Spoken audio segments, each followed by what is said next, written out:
Hi welcome back to my channel. ಹೆಂಡತಿ ಎಂದು ತಿಳಿದು ರಾತ್ರಿಯೆಲ್ಲ ಅತ್ತೆಯ ತೂತನ್ನ ಚೆನ್ನಾಗಿ ಕುಟ್ಟಿ ಪುಡಿ ಮಾಡಿದ ಅಳಿಯ ಕತೆ ಸಿಕ್ಕಾಪಟ್ಟೆ ಇಂಟರೆಸ್ಟಿಂಗ್ ಆಗಿದೆ. ಫಸ್ಟ್ ನೀವೇನ್ ಮಾಡಬೇಕು, ಒಂದು ಲೈಕ್ ಮಾಡಬೇಕು. ಮಾಡಿದ್ರೆ ಲೈಕ್. ಬನ್ನಿ ಕತೆಗೆ ಹೋಗೋಣ. ಯಾವಾಗಲೂ ತುಂಬಾ ಚಟುವಟಿಕೆಯಲ್ಲಿರುವವನು ಶ್ರೀರಾಮ. ಅವನಿಗೆ ಮದುವೆಯ ವಯಸ್ಸು ಬಂದಾಗ ದೂರದ ಸಂಬಂಧಿಕರ ಹುಡುಗಿಯೊಬ್ಬಳನ್ನು ಕಂಡು ಮದುವೆ ಮಾಡಿದರು. ಅವನು ಮದುವೆಯಾದ ಹುಡುಗಿಯ ಹೆಸರು ಲತಾ. ನೋಡೋಕೆ ಅವಳು ತುಂಬಾ ಸುಂದರಿ. ಮದುವೆ ಚೆನ್ನಾಗಿ ನಡೆಯಿತು. ಹಾಗೆ ಪ್ರಥಮ ರಾತ್ರಿಗೆ ಮುಹೂರ್ತ ಕೂಡ ಫಿಕ್ಸ್ ಆಯಿತು. ಆ ದಿನ ಅವರ ಮೊದಲ ರಾತ್ರಿ. ಲತಾಳ ತಾಯಿ ಗಿರಿಜಾ ಲತಾಳನ್ನು ತುಂಬಾ ಸುಂದರವಾಗಿ ಅಲಂಕರಿಸಿದರು. ಸುಂದರವಾದ ಹಸಿರು ಸೀರೆಯನ್ನ ಉಟ್ಟುಕೊಂಡು ಸಂಭ್ರಮಿಸುವ ಮಲ್ಲಿಗೆ ಹೂವನ್ನು ಮುಡಿದುಕೊಂಡಿದ್ದಳು. ಲತಾ ಮೊದಲೇ ಸುಂದರವಾಗಿದ್ದ ಲತಾ ಈ ಎಲ್ಲಾ ಅಲಂಕಾರದಿಂದ ಇನ್ನಷ್ಟು ಸುಂದರವಾಗಿ ದೇವತೆಯಂತೆ ಕಾಣಿಸುತ್ತಿದ್ದಳು. ಶಿವರಾಮ ರೂಮಿನಲ್ಲಿ ಕುಳಿತುಕೊಂಡು ಕಾಲು ಅಳ್ಳಾಡಿಸುತ್ತಾ ಲತಾ ಎಷ್ಟೊತ್ತಿಗೆ ಬರುತ್ತಾಳೆ ಅಂತ ಕಾಯುತ್ತಿದ್ದ. ಅಷ್ಟರಲ್ಲಿ ಹಿರಿಯರೆಲ್ಲ ಲತಾಳನ್ನು ಹರಸಿ ಅವಳಿಗೆ ಸಲಹೆಯ ಮಾತುಗಳನ್ನು ಹೇಳಿ ಅವಳನ್ನು ಪ್ರಥಮ ರಾತ್ರಿಯ ಕೋಣೆಗೆ ಕಳುಹಿಸಿದರು. ಅವಳು ಒಳಗಡೆ ಹೋದ ಹಾಗೆ ಕೋಣೆಯ ಬಾಗಿಲನ್ನು ಹಾಕಿದರು. ಹಾಲಿನ ಲೋಟವನ್ನು ಹಿಡಿದುಕೊಂಡು ಲತಾ ನಿಧಾನವಾಗಿ ಗಂಡನ ಬಳಿ ಬಂದಳು. ಹಾಲಿನ ಲೋಟವನ್ನು ಶ್ರೀರಾಮನಿಗೆ ಕೊಟ್ಟು ತನ್ನ ತಲೆಯನ್ನ ತಗ್ಗಿಸಿ ಅವನ ಎದುರುಗಡೆ ನಿಂತುಕೊಂಡಳು.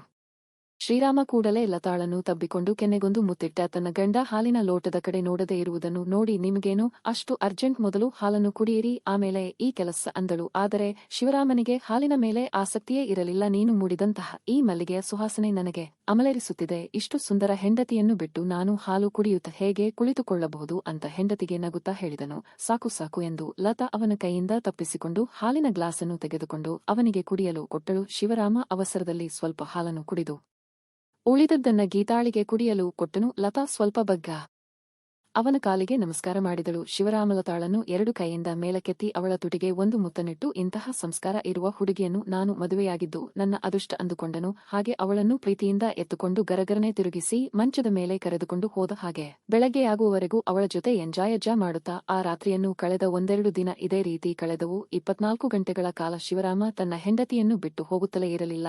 ಇದನ್ನು ಕಂಡ ಶಿವರಾಮನ ಅಮ್ಮನಿಗೆ ಕೋಪ ಬಂತು. ಇವನು ಹಗಲು ರಾತ್ರಿ ಇವಳ ಹಿಂದೆ ಇದ್ದರೆ ಕೆಲಸ ಮಾಡುವುದು ಯಾವಾಗ, ಯಾಕೆ ಇವನು ಬೇರೆ ಕೆಲಸವೆಲ್ಲ ಬಿಟ್ಟು ಇವಳ ಹಿಂದೆ ಇರುತ್ತಾನೆ ಅಂತ ಅಂದುಕೊಂಡಳು. ಈ ನಡುವೆ ಶಿವರಾಮ ಲತಾಳನ್ನು ಅವಳ ಅಮ್ಮನ ಮನೆಗೆ ಕರೆದುಕೊಂಡು ಹೋಗಿದ್ದ. ಅಲ್ಲಿ ಅವರು ಉಳಿದುಕೊಂಡ 2 ದಿನಗಳು ಇದೇ ರೀತಿ ಕಳೆದಿತ್ತು. ಶಿವರಾಮ ಹಗಲು ರಾತ್ರಿ ಎನ್ನದೇ ಲತಾಳ ಜೊತೆ ರೂಮಿನಲ್ಲಿ ಇರುವುದನ್ನು ಅವನ ಅತ್ತೆಯೂ ಕೂಡ ಗಮನಿಸಿದ್ದಳು. ಅವಳಿಗೂ ಇದರಿಂದ ಯೋಚನೆಯಾಯಿತು. ಆದರೆ ಏನನ್ನು ಹೇಳಲಾಗದೆ ಸುಮ್ಮನೆ ಇದ್ದಳು. ಶಿವರಾಮ ಮತ್ತು ಲತಾ ಮತ್ತೆ ಅವರ ಮನೆಗೆ ವಾಪಸ್ ಆದರು. ಶಿವರಾಮ ಕೆಲಸ ಮಾಡುವ ಆಫೀಸಿಗೆ ಹತ್ತಿರದಲ್ಲಿಯೇ ಒಂದು ಬಾಡಿಗೆ ಮನೆಯನ್ನು ಪಡೆದುಕೊಂಡು ಅಲ್ಲಿ ಶಿವರಾಮ ತನ್ನ ಹೆಂಡತಿಯೊಡನೆ ಉಳಿದುಕೊಂಡಿದ್ದನು.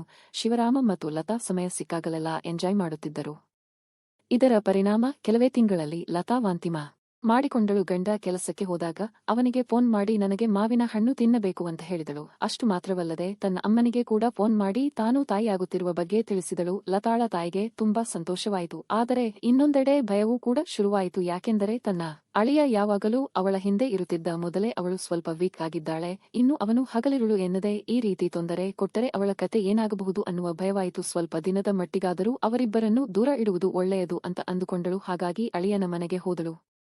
ನಾನು ಲತಾಳನ್ನು ನನ್ನ ಮನೆಗೆ ಕರೆದುಕೊಂಡು ಹೋಗುತ್ತೇನೆ, ಹೆರಿಗೆಯಾದ ನಂತರ ಅವಳನ್ನು ಕರೆದುಕೊಂಡು ಬರುತ್ತೇನೆ ಅಂತ ಹೇಳಿದಳು. ಆಗ ಶಿವರಾಮ, ಇದೇನು ಇಷ್ಟು ಬೇಗ ಅವಳನ್ನು ಕರೆದುಕೊಂಡು ಹೋದರೆ ನನ್ನ ಗತಿ ಏನು, ಅವಳು ಇನ್ನು ಕೆಲವು ತಿಂಗಳು ಇಲ್ಲಿಯೇ ಇರಲಿ ಅಂತ ಹೇಳಿದನು. ನೋಡಿ ಅಳಿಯಂದರೆ ಹಗಲು ರಾತ್ರಿ ನಿದ್ದೆ ಇಲ್ಲದೆ ಅವಳ ಕತೆ ಏನಾಗಿದೆ, ಅವಳ ಮುಖ ಹೇಗಾಗಿದೆ ನೋಡಿ. ಇದೇ ರೀತಿ ಮುಂದುವರೆದರೆ ಇವಳ ಆರೋಗ್ಯದ ಗತಿ ಏನು, ಡೆಲಿವರಿಗೂ ಕೂಡ ಪ್ರಾಬ್ಲಮ್ ಆಗಬಹುದು ಎಂದು ಗಿರಿಜಾ ಹೇಳಿದರು.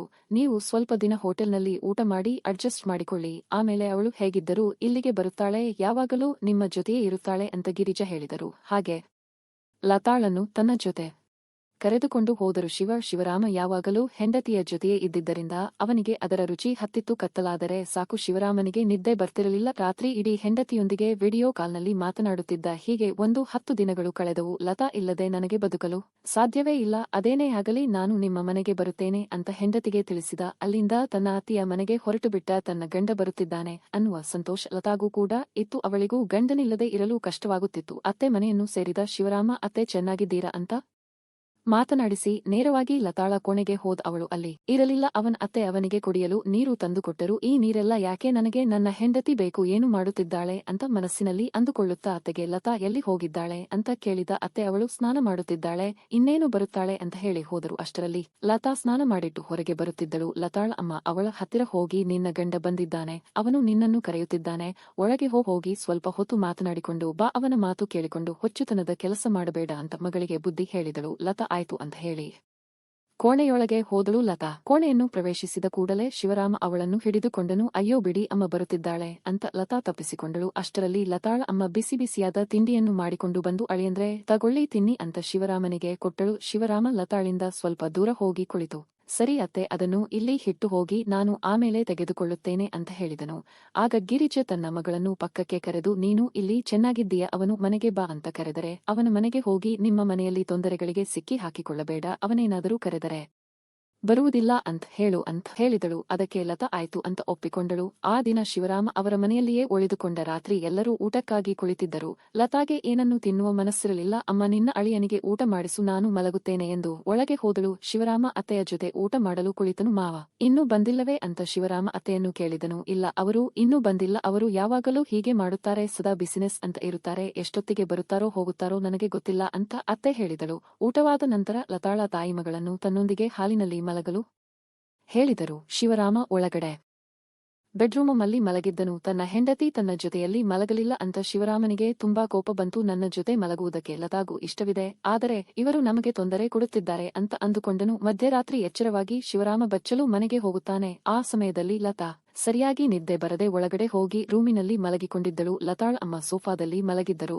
ಶಿವರಾಮ ಬಚ್ಚಲು ಮನೆಯಿಂದ ಹೊರಬಂದು ಅತ್ತೆಯ ಪಕ್ಕದಲ್ಲಿ ಮಲಗಿಕೊಳ್ಳುತ್ತಾನೆ. ಅತ್ತೆ ಪಕ್ಕದಲ್ಲಿ ಮಲಗಿಕೊಂಡ ಶಿವರಾಮ ನಿಧಾನಕ್ಕೆ ಅತ್ತೆಯನ್ನು ತಬ್ಬಿಕೊಂಡನು. ತನ್ನ ಮೈ ಮೇಲೆ ಕೈ ಹಾಕಿದ್ದನ್ನು ನೋಡಿ ಅತ್ತೆ ತನ್ನ ಗಂಡ ಬಂದು ಪಕ್ಕದಲ್ಲಿ ಮಲಗಿರಬಹುದು ಅಂತ ಅಂದುಕೊಂಡಳು. ಕತ್ತಲಲ್ಲಿ ಶಿವರಾಮನ ಕೈಚಲನೆ ಅತ್ತೆಯನ್ನು ಮೂಡಿಗೆ ಕರೆದುಕೊಂಡು ಹೋಗಿ ಅವನನ್ನು ತಬ್ಬಿಕೊಳ್ಳುವ ಹಾಗೆ ಮಾಡಿತು. ತನ್ನ ಗಂಡನೇ ಬಂದಿದ್ದಾನೆ ಅಂತ ಅತ್ತೆ ಶಿವರಾಮನಿಗೆ ಸ್ಪಂದಿಸುತ್ತಿದ್ದಳು. ಈ ಕಡೆ ಶಿವರಾಮ ಕತ್ತಲಲ್ಲಿ ತನ್ನ ಹೆಂಡತಿ ಅಂತ ಅಂದುಕೊಂಡು ಅತ್ತೆಯನ್ನು ಗಟ್ಟಿಯಾಗಿ ತಬ್ಬಿಕೊಂಡ. ಇನ್ನೇನು ಮುಂದುವರೆಯಬೇಕು ಅಂತ ಅಂದುಕೊಂಡಾಗ ಕಾಲಿಂಗ್ ಬೆಲ್ ಸದ್ದಾಯಿತು. ಆ ಶಬ್ದಕ್ಕೆ ಅತ್ತೆ ಎಚ್ಚರವಾಗಿ ಲೈಟ್ ಆನ್ ಮಾಡಿ ಬಾಗಿಲು ತೆರೆಯುತ್ತಾಳೆ. ಬಾಗಿಲು ತೆರೆದಾಗ ಅವಳ ಗಂಡ ಬಂದಿರುತ್ತಾನೆ. ತಾನು ಇದುವರೆಗೂ ತಬ್ಬಿಕೊಂಡಿದ್ದು ಅತ್ತೆಯನ್ನು ಅನ್ನುವುದು ಶಿವರಾಮ ಅರಿತು ತುಂಬಾ ಮುಜುಗರವಾಗಿ ಒಳಗಡೆ ಹೋಗಿ ಮಲಗುತ್ತಾನೆ. ಈ ಕಡೆ ಶಿವರಾಮನ ಅತ್ತೆಯೂ ಕೂಡ ನಾಚಿಕೊಂಡು ಗಂಡ ಬಂದಿದ್ದಕ್ಕೆ ಒಳ್ಳೆಯದಾಯಿತು, ಇಲ್ಲದಿದ್ದರೆ ನನ್ನ ಕತೆ ಏನಾಗುತ್ತಿತ್ತು ಅಂದುಕೊಂಡಳು. ಮರುದಿನ ಒಬ್ಬರನ್ನೊಬ್ಬರು ನಾಚಿಕೆಯಿಂದ ನೋಡಲೇ ಆಗಲಿಲ್ಲ. ಇದು ಹೀಗೆ ಮುಂದುವರೆಯಬಾರದು, ತನ್ನ ಮಗಳನ್ನು ಅಳಿಯನ ಜೊತೆ ಕಳುಹಿಸುವುದೇ ಸರಿ ಅಂತ ಅಂದುಕೊಂಡಳು. ಗಿರಿಜ ತನ್ನ ಅಳಿಯ ಮಗಳನ್ನು ತುಂಬಾ